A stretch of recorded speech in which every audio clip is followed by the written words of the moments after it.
જીવનમાં ચાર ચીજ બહુ સમજવા જેવી છે, કારણ કે એ ચારેય ચીજ આપણી સાથે સતત જોડાયેલી છે. એક ચીજ એવી છે કે જે સતત વધતી જ જાય છે. બીજી ચીજ એવી છે કે જે સતત ઘટતી જ જાય છે, ઘટતી જ જાય છે.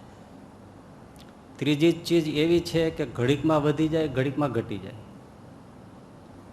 ચોથી ચીજ એવી છે કે જરાય વધતી પણ નથી ને ઘટતી પણ નથી. છે ને અદ્ભુત. પહેલી ચીજ જે સતત વધતી જાય છે એ છે આપણી વાસના. સતત વધતી જ જાય છે, વધતી જ જાય છે. બીજી ચીજ જે સતત ઘટતી જ જાય છે, ઘટતી જ જાય છે, એ છે આપણું આયુષ્ય. ત્રીજી ચીજ કે ઘડીકમાં વધી જાય, ઘડીકમાં ઘટી જાય, એ આપણું મન છે. ઘડીકમાં શૂરવીર થઈ જાય, ઘડીકમાં બીકણ થઈ જાય, ઘડીકમાં દાતાર થઈ જાય, ઘડીકમાં લોભી થઈ જાય, ઘડીકમાં યોગી થઈ જાય, ઘડીકમાં ભોગી થઈ જાય, ઘડીકમાં શાંત થઈ જાય, ઘડીકમાં અશાંત થઈ જાય. એટલે ત્રીજી ચીજ એવી છે કે જે ઘડીકમાં વધી જાય, ઘડીકમાં ઘટી જાય. ચોથી ચીજ એવી છે કે જરાય વધે નહીં, જરાય ઘટે નહીં, એ છે આપણું ભાગ્ય, પ્રારબ્ધ. આ ચાર ચીજ આપણી સાથે જોડાયેલી છે. અને જે રીતે આ જોડાયેલી છે કોમનલી, એ જ આપણા દુઃખનું કારણ છે. કારણ કે વાસના સતત વધતી જાય છે તો એ દુઃખનું કારણ છે. આયુષ્ય સતત ઘટતું જાય છે તો એ દુઃખનું કારણ છે, કારણ કે મરવું કોઈને ગમતું નથી.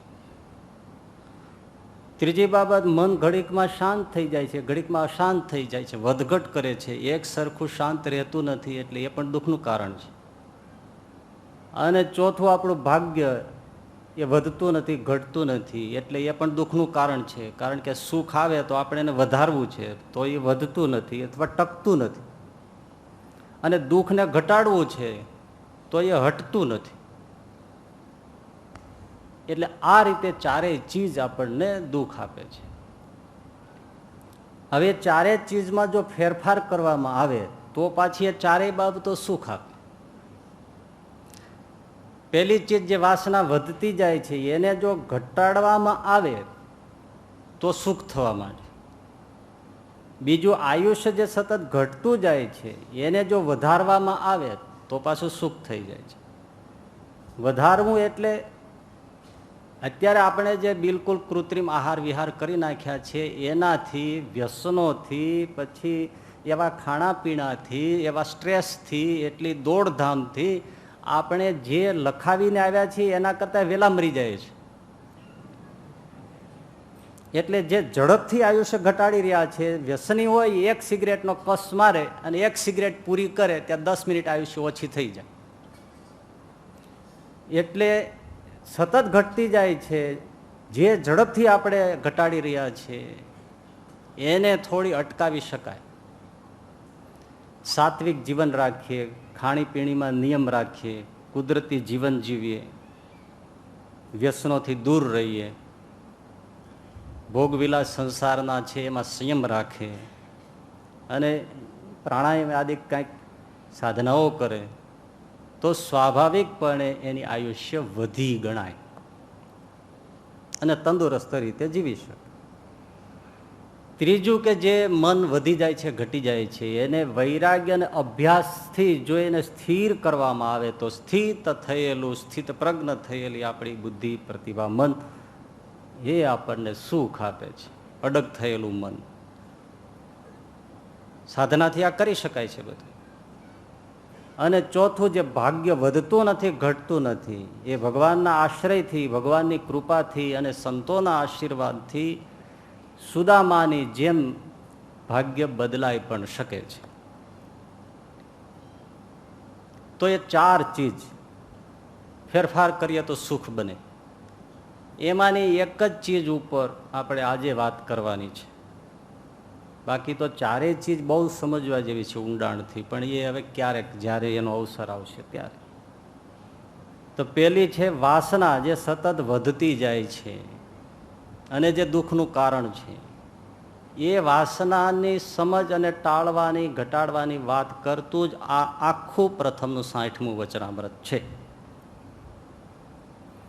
તો વાસના કેવી છે? સતત વધતી જાય છે, વધતી જ જાય છે.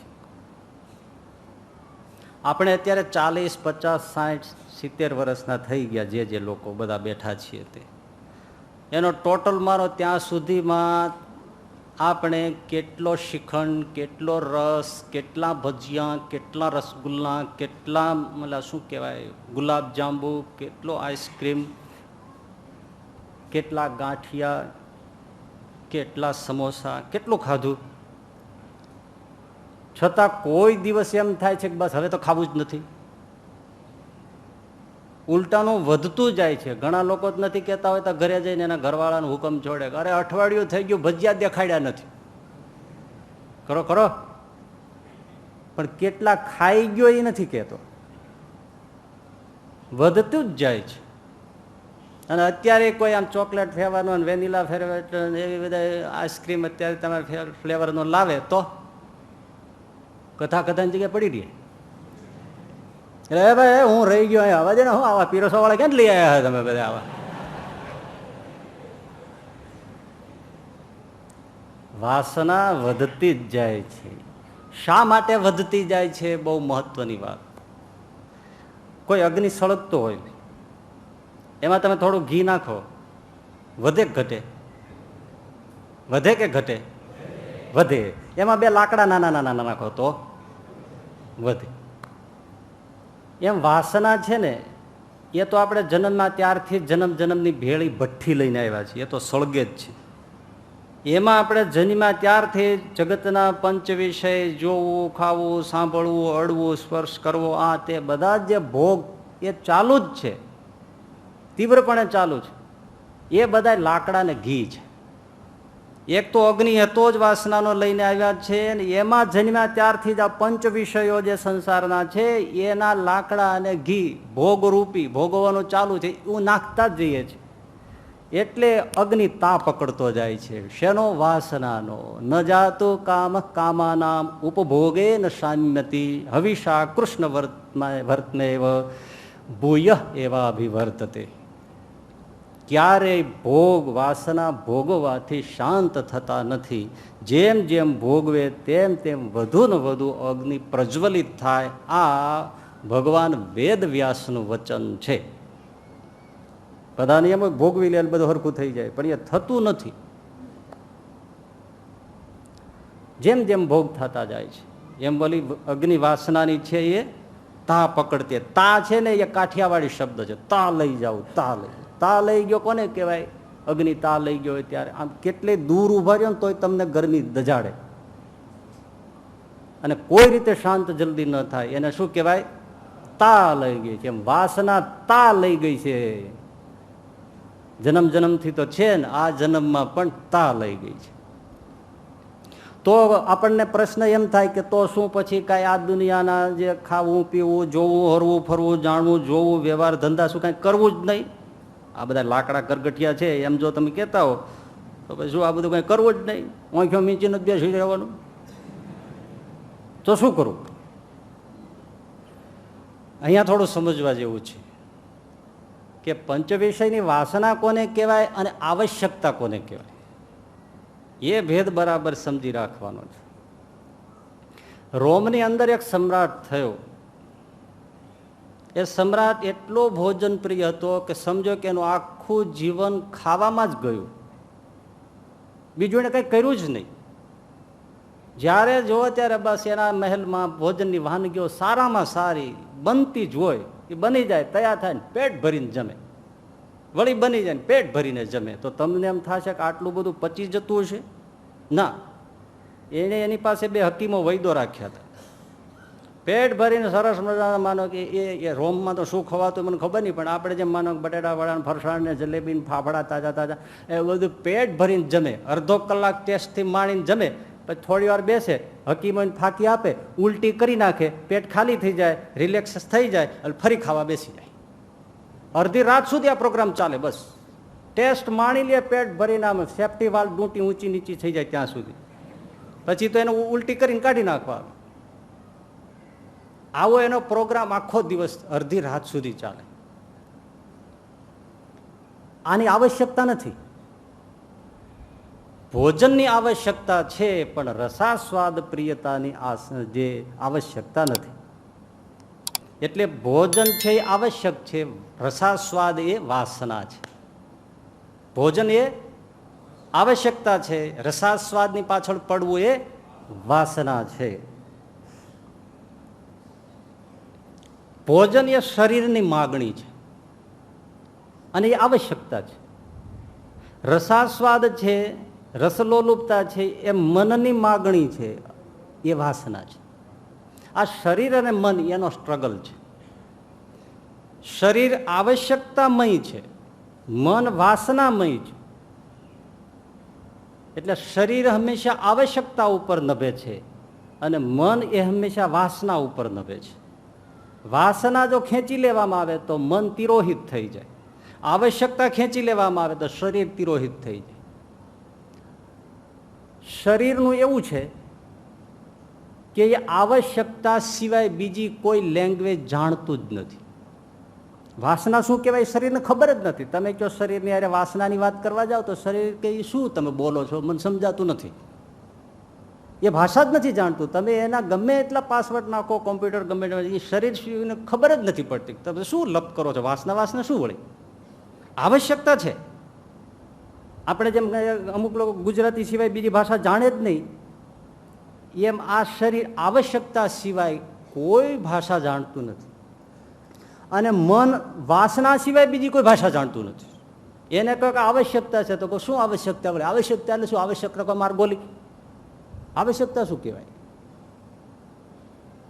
એટલે શરીરની ભૂખે જમવું એ આવશ્યકતા છે, મનની ભૂખે જમવું એ પંચ વિષય છે, એ વાસના છે. શરીર જો આવશ્યકતાની જ ભાષા જાણે છે.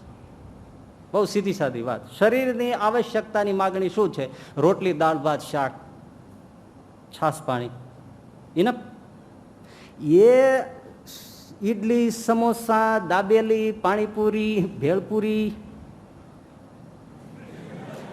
એ માગતું જ નથી. ઉલટાના આપણે એની અવગણના કરીને ઠોક ઠોક થયા છીએ. એટલે ઓયલું પછી અકળાય છે, પીસાય છે. પછી હાલ મને ટોયલેટ લઈ જાત જરા.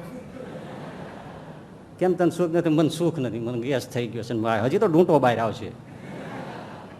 શરીરને માફક જ નથી. એ સમોસું 3 ખૂણિયા વાળું એ ના પાડે છે, આ ફાફડો મારે નથી ખાવો, મને બસ રોટલી શાક આપો. પણ મન કે એ તો ખાધું જ છે, આની મજાઓ ઉડાવો. એટલે શરીર અકળાય છે. એની આવશ્યકતા રોટલી, દાળ, ભાત, શાકની જ છે. મનની આવશ્યકતા ઇડલી, સમોસા, સંભાર, પંજાબી ડીશ ને ફલાણી ડીશ ને આ ડીશ ને બધી એની, એ બધી માગણી એની છે. એટલે હવે કોકોનટ ગ્રોવમાં જાઓ, ફલાણે જાઓ, આને લઈ જાઓ ને તમે તો નોકરી જ પડ્યા રહ્યો છો ને અમને તો કંઈ લઈ જ નહીં જાતા. હાલો તમને લઈ જ જઈએ, ચાલો.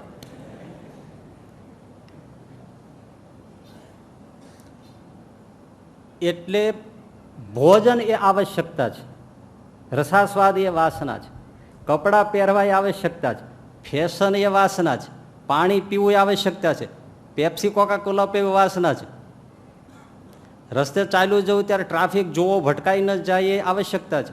પણ પરસ્ત્રીને જોઈને ફાંફા મારવા એ વાસના છે. અરે ગીતા કહે છે પ્રજોત્પત્તિ માટે વપરાયેલો દાંપત્યમાં સ્ત્રી પુરુષનો સહવાસ તે રૂપી કામ તે હું છું એ મારી વિભૂતિ છે. કારણ કે આવશ્યકતા છે વંશ પરંપરા રાખવી, એ આવશ્યકતા છે. એટલે પ્રજોત્પત્તિ માટે દાંપત્ય વ્યવહાર એ આવશ્યકતા છે, એ ભગવાન કે હું છું. પણ પ્રજોત્પત્તિના આશય સિવાય જે દાંપત્ય વ્યવહાર છે એ વાસના છે, એ સ્ત્રીઆસક્તિ વાસના છે, શાસ્ત્ર મત છે, આ વાસના છે. એટલા માટે આવશ્યકતા એ કોઈ અપરાધ નથી થતો. વાસના એ અપરાધ છે, પોતાનો પણ પરમાત્માનો પણ. અન્ન જોઈએ, પાણી જોઈએ, વસ્ત્ર જોઈએ, વંશમાં ન હોય તો દીકરો સંતાન જોઈએ, તો એ આવશ્યકતા છે, અપરાધ નથી. એટલા માટે દીકરાની માગણી તમે ભગવાન પાસે કરો, સાધુ સંતોની આશીર્વાદની માગણી કરો તો એ અપરાધ નથી થતો. અને ભગવાન આશીર્વાદ આપે, રાજી થઈને જો દીકરા આપે છે, કારણ કે અપરાધ નથી. અનજળ માગો, પ્રાર્થના કરો તો આપે છે, પણ વાસનાની પ્રાર્થના કરો તો કોઈ નહીં આપે. એ અપરાધ છે.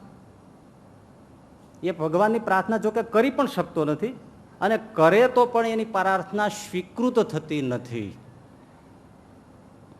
એટલે વાસના અપરાધ છે, આવશ્યકતા એ અપરાધ નથી. અને મરી જઈએ ને, આપણે ગોટો વળી જાય ને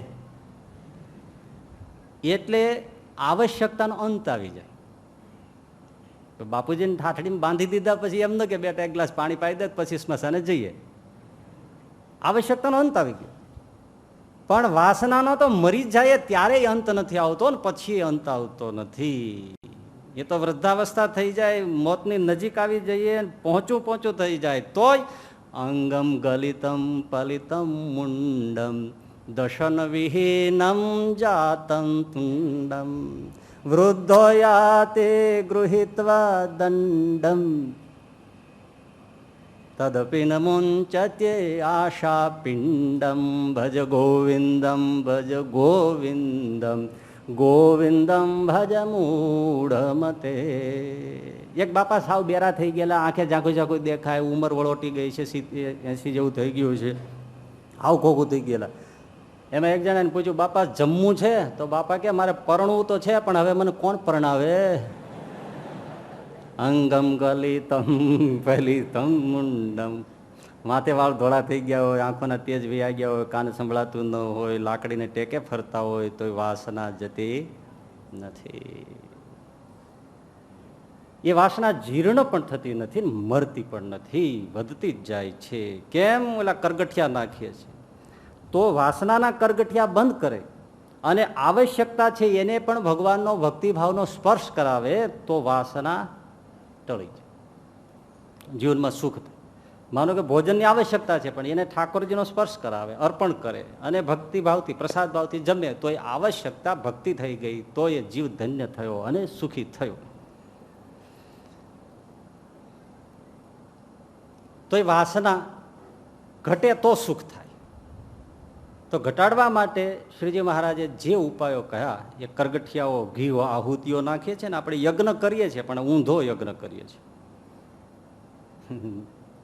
હવે એકવાર છોકરાઓને હું શીખવાડતો હતો, મેં કીધું કે આપણે પેટમાં જે અગ્નિ છે વિશ્વાનલ, તો એમાં કોળીએ ભગવાનનું નામ લઈને ભાવના કરવી કે આપણે એમાં આહુતિ આપીએ છીએ એટલે આપણને યજ્ઞનું ફળ મળે. તો મને કે સ્વામીજી તો બહુ સારું, યજ્ઞમાં જેટલી આહુતિ આપીએ એટલું ફળ વધારે મળે.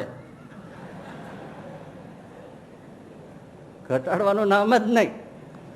અને યજ્ઞમાં તો સારું જ હોમ કરાય. લાડવા લઈ આવો, જાઓ લાડવા લઈ આવો. હવે આને સત્સંગ કેમ કરાવો? પણ એ યજ્ઞની ભાવના આખી જુદી છે. તો શ્રીજી મહારાજે હવે એક પછી એક આપણને સમજાવે છે કે આવી જે દુઃખદ વાસના છે, સતત વધતી જતી વાસના છે, એને કંટ્રોલમાં લેવી તો બહુ કઠણ છે. પૂર વધતું જતું હોય એનું કેમ નિયંત્રણ કરવું ભાઈ? ઉપરવાસ વરસાદ ધોધમાર પડતો હોય, બંધ થઈ જાય તો હજી કંઈક વિચારી શકાય, પણ આમ આવે જ જાતું હોય એટલે બહુ કઠણ છે. તો શ્રીજી મહારાજે પેલું એ કહ્યું કે સાધન મોટું છે એટલે કે કઠણ સાધન છે. જો ભાઈ એકાદશીના ઉપવાસ થાય, ચાંદ્રાયણ થાય, બીજા ઘણા બધા વ્રત, તપ, જપ, અનુષ્ઠાન, યજ્ઞ, પદયાત્રા, તીર્થયાત્રા બધું થાય, પણ વાસના મારવી ને એ ન થાય. કારણ કે એવી છે ને છટકી જ જાય. બનવાસ કિયો પર તોરી વાસના કો નાશ ભયો ન ભયો, એ બહુ કઠણ છે. તો એના માટે શ્રીજી મહારાજે ક્રમ પ્રમાણે જે બતાવ્યું છે જોતા જે પહેલી વાત એ કહી કે વાસના ટાળવા માટે તો સૌ પ્રથમ તો પંચ વિષય જે છે, શબ્દ, સ્પર્શ, રૂપ, રસ અને ગંધ, એ જે પંચ વિષય જગત સંબંધી છે એમાં પોતાને જેટલી તૃષ્ણા હોય એનો વિચાર કરવો, એટલે કે તપાસ કરવી. સોક્રેટિસની પાસે, ગ્રીકમાં થયા ને સોક્રેટિસ, એમની પાસે 15 યુવકો આવ્યા, 10-15 યુવકો. સોક્રેટિસને કહ્યું કે મહાત્માજી અમારે આપની પાસે રહેવું છે, આપની પાસે શિષ્ય ભાવે રહેવું છે, અને જ્ઞાન પ્રાપ્તિ કરવી છે, અને જીવનને ઉન્નત કરવું છે. સોક્રેટિસ કે બહુ સારું, હું રાજી થયો, ચાલો મારી સાથે. એક સરોવરને કાંઠે સોક્રેટિસે 15 યુવાનોને લઈ આવ્યા, અને સરોવરને કાંઠે એક વૃક્ષ હતું, એ વૃક્ષની નીચે સોક્રેટિસ એ 15 યુવાનો સાથે બેઠા. પછી એક યુવકને સરોવરમાં જોવા માટે મોકલ્યા. કાંઠે જઈને તમે જુઓ કે એ સરોવરમાં તમને શું દેખાય છે. એટલે એક પછી એક બધા ગયા. એટલે કોઈ એમ કહ્યું કે પાણી એકદમ ચોખ્ખું છે, એ મને દેખાય છે. કોઈ એમ કહ્યું કે એમાં તરંગ છે, થોડા થોડા પાણી ચોખ્ખું છે પણ તરંગ છે બહુ. કોઈ એમ કહ્યું કે પાણીમાં થોડુંક લીલ બહુ છે તળિયે. કોઈ એમ કહ્યું કે નીચે શંખલા ને છીપલા છે. કોઈ એમ કહ્યું કે પાણીમાં રંગબેરંગી માછલીઓ બહુ છે. કોઈ એમ કહ્યું કે પાણી ઊંડું બહુ છે. આવા જાત જાતના જે કંઈ એમને લાગ્યું ઉત્તરો આપ્યા. એમાંથી એક યુવકે એમ કહ્યું કે સોક્રેટિસે પૂછ્યું, તને શું દેખાયું? તો કે મને તો એ પાણીમાં મારું પોતાનું પ્રતિબિંબ દેખાણું, મારો ચહેરો દેખાણો. મને સોક્રેટિસ કે ધેર યુ આર. ઉભા થઈને ભેટી પડ્યા. You are right. એકદમ બથમાં ઘાલીને ભેટી પડ્યા. 14 જણાને કહ્યું તમે જતા રહ્યો. આ એક જ કામનો છે. એને રોક્યો, શિષ્ય ભાવે સ્વીકાર્યો, એની સાથે ખૂબ જીવનની ચર્ચાઓ કરી, અને એ શિષ્યનું નામ પ્લેટો. અર્થ શું છે કે અધ્યાત્મ માર્ગમાં, ભગવાનની પ્રાપ્તિના માર્ગમાં નિજ દર્શન એ પેલું પગથિયું છે. એટલે મહારાજ કહે છે કે પેલા વિચાર કરવો કે પોતાને પંચ વિષયમાં કેટલી તૃષ્ણા છે.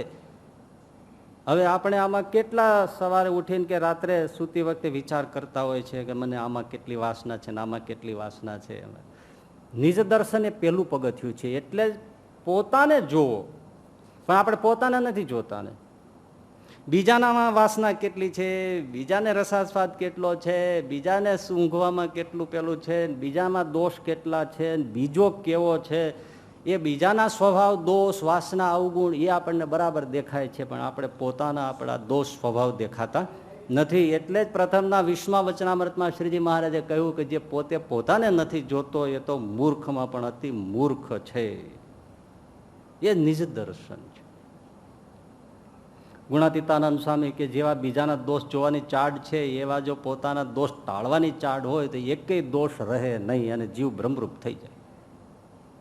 પણ આપણે પોતાનું દર્શન તો ક્યારેય થતું જ નથી, વિચારતા જ નથી. રામચરિત માનસમાં તુલસીદાસજી એક બહુ સરસ પ્રસંગ લખ્યો છે. જીવનના અમુક સૂત્રો સમજવામાં તુલસીદાસજીએ રામચરિત માનસની અંદર જે નિરૂપણ કર્યું છે, છાંટ્યા છે, મોતીઓ જે છાંટ્યા છે ને, અદભુત છે. પ્રસંગ છે, મહારાજા દશરથજી રાજસભામાં પધારે છે. આખી સભા ઊભી થઈ જાય છે, કચેરી ઊભી થઈ જાય છે. બંદીજનો બિરદાવલીઓ ગાય છે, કવિતો લલકારે છે, છંદો લલકારે છે, બિરદાવલીઓ ગાય છે. રાજા મહારાજો આવ્યા છે ભેટ સોગાદ અર્પણ કરીને, એ પણ એના યશોગાન ગાય છે. મહારાજ ધન્ય હો અવધપતિ, ધન્ય હો દશરથજી મહારાજ.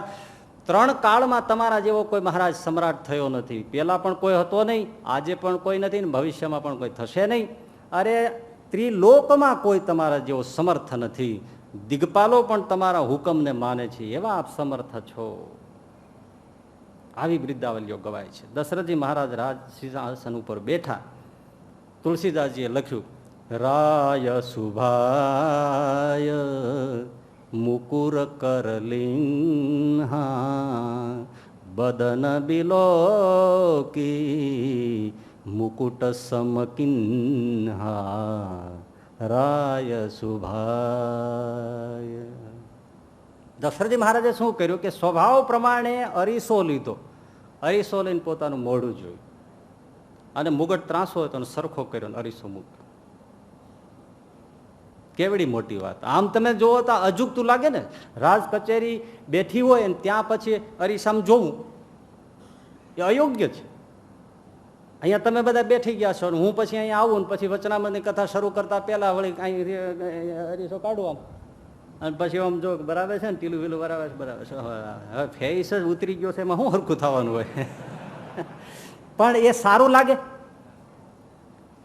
એ તો કટસી પણ નથી, વિનય પણ ન કહેવાય, શોભે પણ નહીં. પણ આવા દશરથજી મહારાજ રાજ કચેરીમાં આવી રીતે અરીસ્યો લઈને પછી આમાં બધું ઠેકાણું કરે તો તૈયાર થઈને ઘરેથી આવવું જોઈએ. અને તુલસીદાસજીને આવું લખવું હોય તો લખી શકે ને કે રાજમહેલમાં અરીસો લીધો, રાય સુભાઈ મુકુર કર લીના બદન વિલોકી મુકટ સમકીના. તો રાજ મહેલમાં એ રીતે કર્યું હોય ત્યાં લખી શકે, પણ ત્યાં ન લખ્યું અને કચેરીમાં નાખ્યું. એની પાછળનો મોટામાં મોટો નિજ દર્શનનો સંકેત છે. અરીસામાં જોવું એટલે નિજ દર્શન કરવું.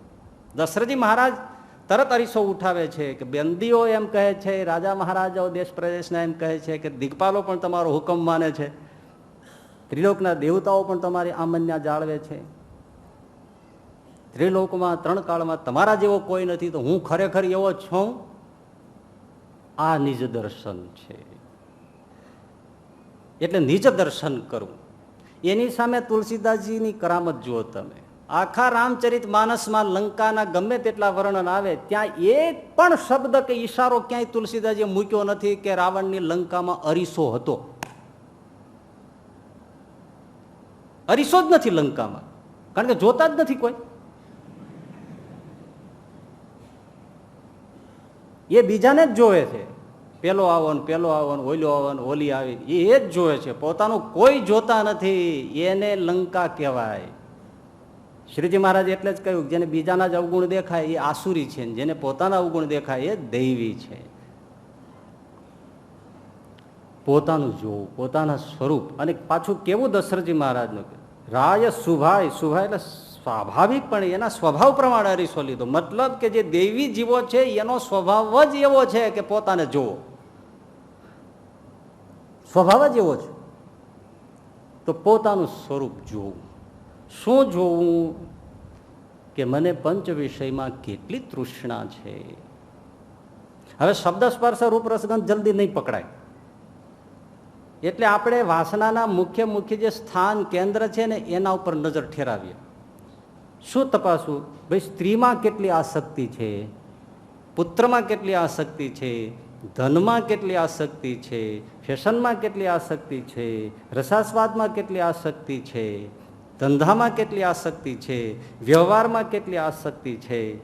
આ બધા કેન્દ્રો છે. માન સન્માનમાં કેટલી આસક્તિ છે, વાહ વાહ કરાવવામાં કેટલી આસક્તિ છે. બસ એને બરાબર આ સ્થાન છે, તરત પકડાઈ જશે. છતાં પણ વાસના આટલા આટલા આટલા બધા કેન્દ્રો છે, એમાં છે કે નહીં તપાસવાનું સીધું સરળ સાધન છે કે જ્યાં આસક્તિ હોય ત્યાં આપણી ઇન્દ્રિયો, મન તરત ખેંચાઈ જાય. જેને સ્ત્રીમાં આસક્તિ હોય તો મનગમતી સ્ત્રી દેખાય એટલે તરત આમ ખીલો થઈ જાય. આ આસક્તિ છે. રસાસ્વાદની આસક્તિ હોય તો ભોજનની સુગંધ આવે ત્યાં નાક લાંબુ ટૂંકું મંડે થવા, એને ત્યાં ઇન્દ્રિયો ખેંચાઈ જાય છે. અને જ્યાં ઇન્દ્રિયો ખેંચાય છે ત્યાં મન ખેંચાય છે. જ્યાં મન ખેંચાય છે ત્યાં તન એટલે શરીર જાય છે. અને જ્યાં મન અને શરીર જાય છે ત્યાં ધન જાય છે. આ બધું એક પાછળ એક ઉપડે છે. અર્થ શું છે? કે જ્યાં આસક્તિ હોય ત્યાં ઇન્દ્રિયો, અંતઃકરણ ખેંચાઈ જાય છે. જ્યાં આસક્તિ હોય ત્યાં આપણે ગમે એટલો સમય આપવો હોય ને તોય વાંધો નથી આવતો. આસક્તિ હોય ત્યાં ગમે તેટલો સમય આપવો હોય તો પણ વાંધો આવતો નથી. આસક્તિ હોય ત્યાં ગમે તેટલો પૈસાનો ખર્ચ કરવો પડે તો પણ વાંધો આવતો નથી. હવે આપણે થોડું વિચાર કરીએ કે આપણે ભગવાનમાં આસક્તિ છે એમ કહીએ છીએ, તો જગતમાં કેટલી છે અને ભગવાનમાં કેટલી છે? જગતના વ્યવહારમાં આપણે કેટલો સમય આપીએ છીએ અને ભગવાનને અર્થે કેટલો સમય આપીએ છીએ? કરીએ હિસાબ. લ્યો, એ સવારે 10-15 મિનિટ પૂજા થાય, એ થઈ ગયો ચોખ્ખો હિસાબ. અને એ 15 મિનિટ પૂજા કરે એમાં 10 મિનિટ તો ધોતિયું પહેરવાનું થાય, ક્યાંય પાછી વાસના આવે. 5 મિનિટમાં લફર ફફર માળા થાય, એમાં 10 તો ફોન ઉપાડે. મન રહે છે કે નથી રહેતું એ ભગવાન જાણે, એ તો જાણી નથી શકતો. આવી ભગવાનના માટે સમય આપીએ છીએ. સમય નથી એવું નથી.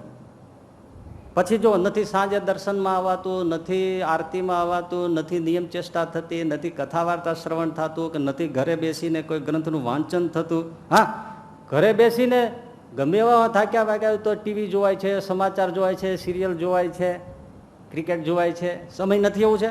5-10 ભેળા થઈને બધા હોય પરિવારના કે આડોશ પાડોશના મિત્રો ભાઈ બંધો તો અલગ મલકની વાતો કરતા કરતા તો રાત રૂમઝૂમ કરતી જાનની જેમ હાલી જ જાય છે. એમાં એને કાંઈ વાંધો જ નથી આવતો. પણ એ બધા અલગ મલકની વાતો કરતા હોય ત્યાં તમે વચનામત કાઢો. સ્વામિનારાયણ હરે સમધાન ચોથને દવા. હવે આ ક્યારે બંધ થવાનું છે? આ પ્રશ્ન છે.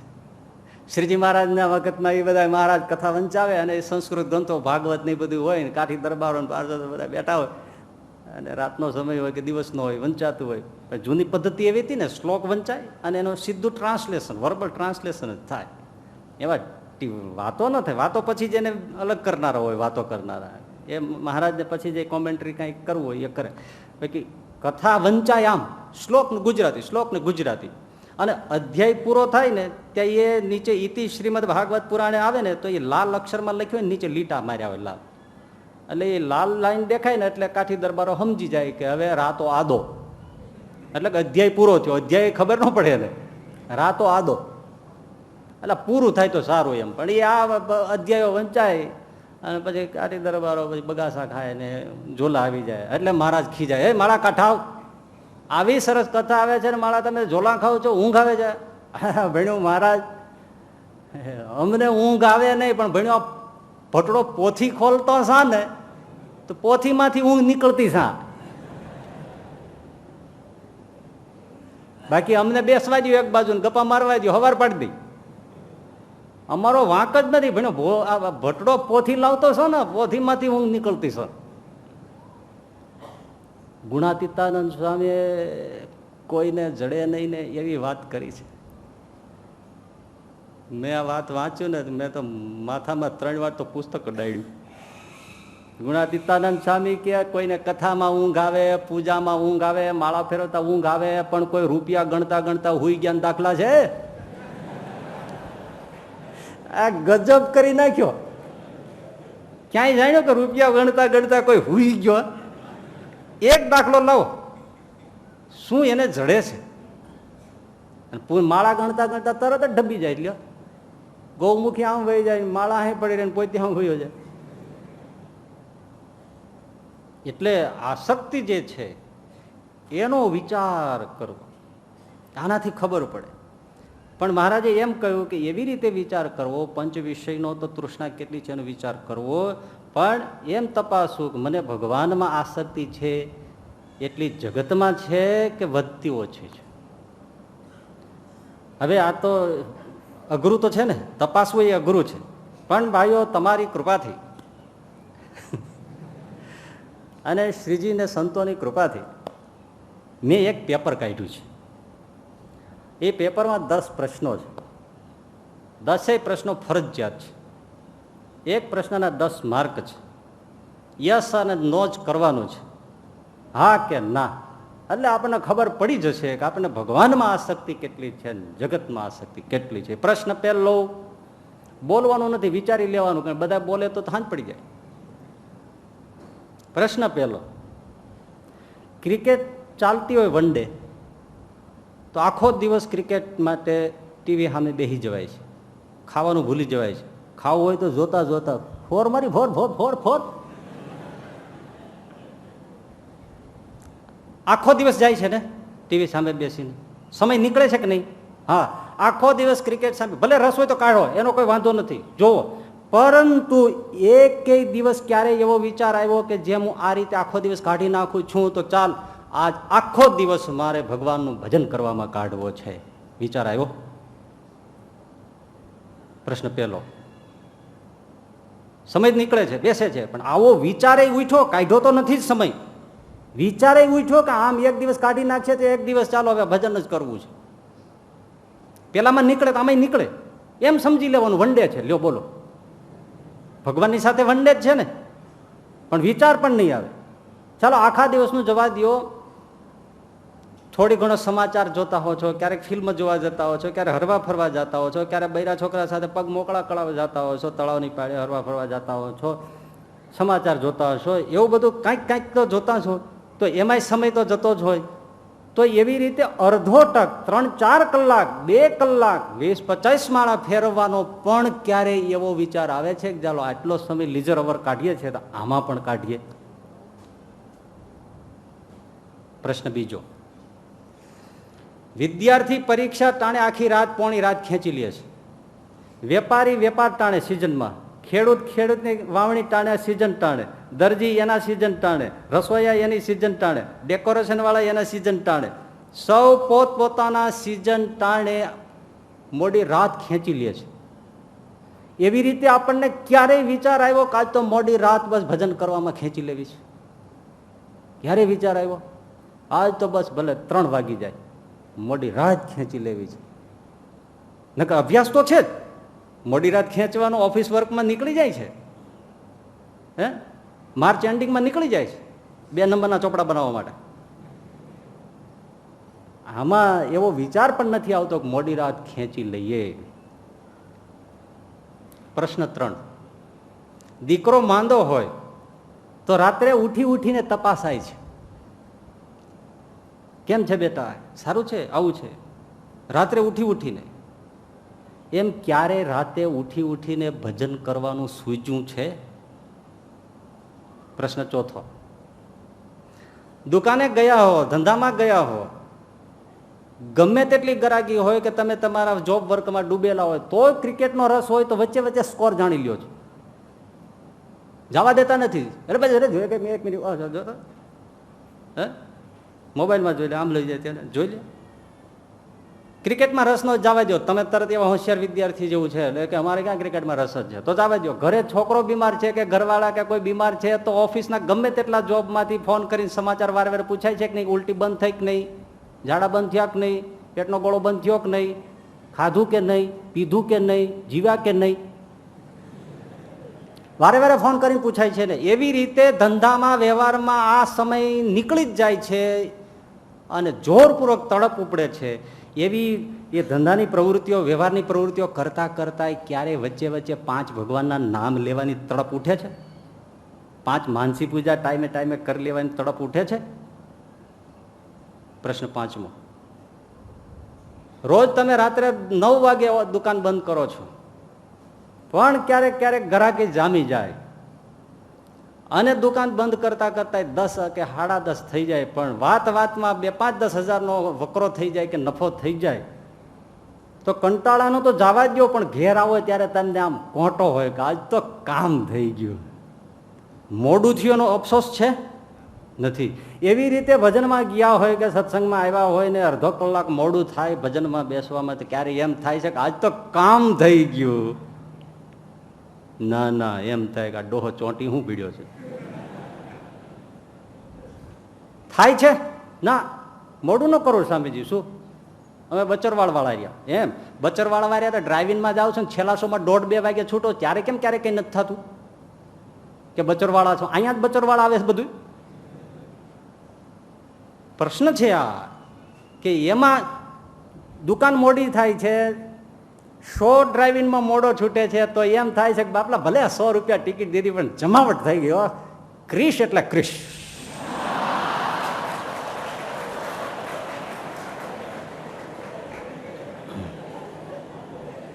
જો ભાઈ હું જોતો નથી હો, હું કોઈ દિવસ એ બાબતનો રસી પણ નથી, પણ હું તમારા માટે પેપરમાં બધા મસાલા ગોતું છું.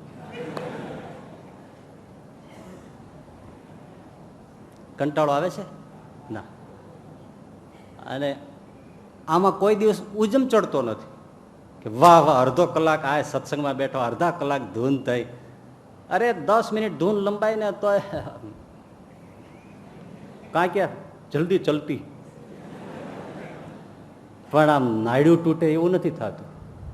પ્રશ્ન 6, સરસ મને ડિલિશિયસ ડીશ આવી હોય, રસગુલ્લા કે બટેટાવાળા સાથે ચટણી વલાણું ના અંતે ને એવું સરસ ટોસ ને બધું આવ્યું હોય, સોસ ને એવું, તો આમ કોળીએ કોળીએ રસના અમી જરતા હોય, મોઢામાંથી રસ જરતો હોય, આંખમાંથી આનંદ છૂટતો હોય, પેટમાંથી ટાઢક છૂટતી હોય.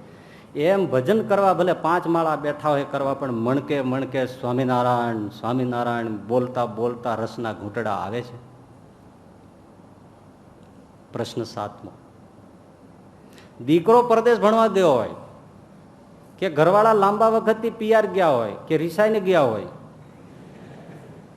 અને ત્યાંથી દીકરાનો કે તમારા ઘરવાળાનો સ્નેહ પત્ર આવે, અને એ પત્ર તમે જેવો આતુરતાથી, ઉત્કટતાથી, તન્મયતાથી એકને એક લીટી 10-10 વાર ઉથલાવી પૂથલાવીને જે વાંચો છો, અને વાંચીને પાછો ઓશીકે મૂકીને રાતે જાગીને પાછો વાંચો છો, એવી રીતે ક્યારે શિક્ષાપત્રી કે વચનામૃત વાંચ્યા છે? હે ભાઈ. પ્રશ્ન 8મો, બહારગામ ગયા હો, 8-10 દિવસ થઈ ગયા હોય ને પછી ઘરે પાછા ફરો, ત્યારે ઘરે આવવા માટે પગમાં જે ઉતાવળ હોય, તત્પરતા હોય, અને પરિવારના સભ્યોને જે બાથમાં ગાલીને મળાય છે, જે ઉલ્લાસ થાય છે, જે ભાવ છલકાય છે અને તરવરાટ થાય છે, એવો ક્યારેય ભાવ ઠાકોરજીના મંદિર દર્શને જતા થયો છે? પ્રશ્ન 9મો, છોકરો 30 વર્ષનો થઈ ગયો હોય, 32 વર્ષનો થઈ ગયો, સગાઈ થતી ન હોય, કોઈ વાતે ડાળે વળગતો ન હોય, જ્યાં જોવા જાવ ત્યાંથી ફેલ થઈને પાછો આવતો હોય, લગ્નની માર્કેટમાં ભાવ ગગડી ગયા હોય, અને જે તમારા છોકરા માટે તમને જે દિવસ ને રાત અકળામણ થાય, રોવાનું આવી જાય, નિશાસા ન ખાય, એવી રીતે એનો એ છોકરો પૂજા ન કરે, મંદિરે ન જાય, સત્સંગ ન રાખે, ભગવાનથી સંબંધ તોડી નાખે, ભગવાન હારે નાતો ન થાય, તો ક્યારે અકળામણ થઈ છે? પ્રશ્ન 10મો, અત્યારે તમે અહીં સત્સંગમાં બેઠા છો ને ઘરેથી કોઈ સમાચાર લઈને આવે કે ઘરે પેલા ભાઈ મળવા આવ્યા છે ને તમે આવી જાઓ, કારણ કે એક ધંધાના ડીલિંગની વાત છે, જો વાત વાતમાં પતી જાય તો 10 લાખ રમત રમતમાં મળે એમ છે, તો ઈમાનદારીપૂર્વક કયો તમે અહીંયા બેસો કે ઘેરે જાઓ? આ 10 પ્રશ્નનું પ્રશ્નપત્ર છે, નિરાંતે વાંચી યસ ઓર નો બધી ખબર પડી જાય. શ્રીજી મહારાજે તો એમ કહ્યું, એક એક ઇન્દ્રિયનો તપાસ કરવો, કે મારા આંખ છે એ ભગવાનમાં કેટલી લોભાય છે અને સ્ત્રીયાદિકમાં કેટલી લોભાય છે, ભગવાનના દર્શન કરવા માટે જેમ આંખ કેટલી એકાગ્ર થઈ જાય છે અને સ્ત્રીઓને જોવામાં આંખ કેટલી એકાગ્ર ખીલો થઈ જાય છે, કાન ભગવાનની કથા સાંભળવામાં જેવા રસ અનુભવે છે, એવી ગામ ગપાટા નિંદા કોથલી આ તે બધું સાંભળવામાં એમાં કેટલો રસ અને આસક્તિ અનુભવે છે, એમાં કોઈ વિરોધ કરે તો ખીચ ચડી જાય છે, પગ ભગવાનને દર્શને જવામાં, સેવામાં જવામાં કેટલો આનંદ અનુભવે છે, અને જગતના દુકાનમાં વ્યવહારમાં એમાં જવામાં કેટલો આનંદ અનુભવે છે, અને હાથ એ ભગવાનને સંતોનો ચરણ સ્પર્શ કરી અને જેવો આનંદ થાય એવો આનંદ દીકરા દીકરી કે જે પરિવારો છે એનો સ્પર્શ કરીએ ત્યારે થાય છે, વધુ થાય છે કે ઓછો થાય છે. આવી રીતે તપાસ કરો. તપાસ કરતા કરતા મહારાજ કહે કે જો જગતની વાસના વધુ હોય કે સરખી હોય તો ધીમે ધીમે એને ઘટાડતી જાવી, એ વાસના ઘટાડતી જવી. હા, ઘટાડતી જાવી છે, પણ એનો ઉપાય શું? એટલે શ્રીજી મહારાજે પછી ઉપાય બતાવ્યો છે. શ્રીજી મહારાજ કે 3 બાબત સાધવી પડે તો વાસના છે એ ઘટે અને નાશ થાય, ટળી જાય. પહેલું આત્મનિષ્ઠા જોઈએ, બીજું પંચ વિષયનું તુચ્છપણું જાણવું જોઈએ, સમજવું જોઈએ. જગતના જે પંચ વિષયો ભોગ વિલાસ છે એની તુચ્છતા જાણવી જોઈએ, સમજવી જોઈએ. અને ત્રીજું ભગવાનનું અતિશય મહાત્મ્ય સમજવું જોઈએ. જો આ 3 થાય તો ગમે તેવી વજ્રસાર જેવી વાસના હોય તો પણ ટળતા ટળતા નાશ થઈ જાય. પહેલું આત્મનિષ્ઠા. આત્મનિષ્ઠા તો ભાઈ અઘરી છે, લગભગ દરેક વચનામૃતોમાં આત્મનિષ્ઠાનું કંઈક કંઈક થોડુંક આવે છે. આપણે દર વાર કોશિશ કરીને જુદી જુદી રીતે સમજાવવાનો પ્રયાસ કરીએ છીએ. એ તો પછી બહુ અઘરું હોય, એ તો હવે કાંઈ ઉપનિષદ કે વેદાંત લાવીએ તો પછી ટપ્પો પડે નહીં. સમજાય એવી વાત લાવવાની બહુ કઠણ વસ્તુ છે.